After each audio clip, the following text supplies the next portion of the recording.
राधा रटो, तुम्हारे 2 ही बच्चे हैं, प्रभु के अनंत बच्चे हैं। सब जीव-जंतु, पशु-पक्षी सबका। कोई-कोई 40-40 किलो मांस एक बार आहार करता है। भगवान का वो भी बच्चा भूखा नहीं रहता। मतलब जैसे पशु-पक्षी ऐसे-ऐसे, अब जैसे हाथी है उसे मनों में चाहिए, कुंतलों में आहार चाहिए, लेकिन भगवान उसको भी भूखा नहीं देते, वो भी स्वस्थ रहता है। मांसाहारी पशुओं को मांस देते हैं, भगवान जिसको जो चाहे वो भोजन देते हैं। तो इसलिए हमें अपने बच्चों के लिए प्रयास करना है, पर दुखी नहीं होना है। उनका भी तो भाग्य है, भगवान उनके भी तो पिता हैं, उनकी रक्षा करेंगे। नाम जप करो और भगवान के भरोसे रहो, तभी मंगल। भगवान के भरोसे हो जाओ तो सब मंगल हो जाएगा। हम मान लो पति चल गए तो आप कब तक टिकेंगे? हो सकता है कि आप बच्चों की परवरिश लायक न रहें, फिर कौन करेगा?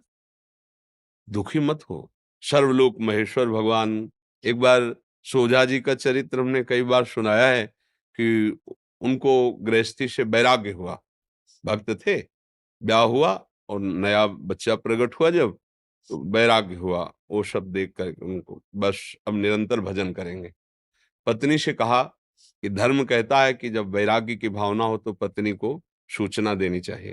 तो हमारा धर्म है, आप चल सकती हो पर कुछ भी साथ लेके नहीं। जैसे हम कष्ट में जीवन व्यतीत करेंगे वैसे। उनका हाँ, चल पड़े। अंधेरा था, वो पीछे-पीछे थोड़ा कदम, पुत्र को क्यों लेके आई? नवजात बालक को गोदी में। उनका अब इसको कहाँ छोड़ें? तो बहुत से कीड़े-मकोड़े थे, बोले इनका भरण-पोषण तुम कर रहे हो? तो भगवान कर रहा है। अगर हमारी आज्ञा मानते हो तो यहीं छोड़ दो, नहीं वापस लौट जाओ। तो पति प्रेमी थे, पुत्र को छोड़ दिया।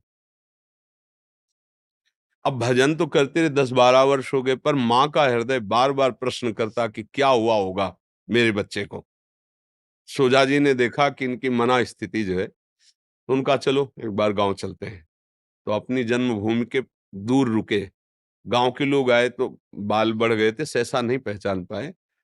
तो उन्होंने कहा कि तुम्हारे गाँव में एक सोझा जी रहते थे और जब वैराग्य से घर से निकले तो उनकी पत्नी पुत्र लेके निकली थी। तुम्हें पता है उस पुत्र का क्या हुआ? उनका हाँ, हाँ। जेई ही सोझा जी गए तो सोझा जी के मित्र थे राजा। उन्होंने अपने सैनिकों से खोज करवाई। तो जब खोज करवाई तो पुत्र मिल गया। तो उन्होंने कहा उनका नवजात शिशु है, तो बोले वो वैराग्य में इनको भी छोड़ के चले गए। अब हमारे तो पुत्र है नहीं, तो सोजा जी का पुत्र हम अपना पुत्र मान लेते। बोले वो युवराज है, 12 वर्ष का है युवराज। बोले अच्छा तो मान। पत्नी इसका समझे, अगर हम रहते तो उसे ये नहीं बना पाते। भगवान के सहारे छोड़ दिया। वो निकले और सैनिक आ गए उठा के, राजकुमार पदवी पे अर्थात आगे चलकर राजा बनेगा। भगवान के भरोसे हो जाओ, वो अनंत ब्रह्मांडों का भरण-पोषण करे। हम लोग तो जीव हैं। अपने लोग थोड़ा अज्ञान से युक्त है कि हम नहीं कमाएँगे तो कैसे चलेगा, हमेशा न अरे भगवान सबका भरण-पोषण करते हैं, उन पशु-पक्षियों का करते हैं। देखो जिनके इतने बड़े-बड़े पेट हैं, आहार हैं और कितने सुंदर-सुंदर पक्षी हैं। अपने लोग तो वो सब लगा लोगों के गाल चिकने करते हैं। वो पेस्टो-वेस्टो जैसा आता है, क्या कहते हैं उसे? क्रीम-व्रीम ऐसे लगा के, और पशुओं को पक्षियों को देखो, एकदम ऐसे नीला, लाल ऐसे कितने रंग-बिरंगे पक्षी, कैसा भगवान श्रृंगार किए हुए। भगवान के भरोसे रहो। भगवान का आश्रय ले लो, सुखी हो जाओगे। बात अंदर से मान लो, ये दुःख नहीं होगा। हम लोग कब कब तक ये नाशवान शरीर है। मान लो अभी आपका, फिर बच्चों का क्या होगा? आप निश्चिंत रहो, वो भगवान है, वो आज तक कभी ऐसा नहीं हुआ, वो अनाथों का नाथ है। आप जितना सुख नहीं पहुँचा सकते, उतना वो सुख पहुँचाते हैं।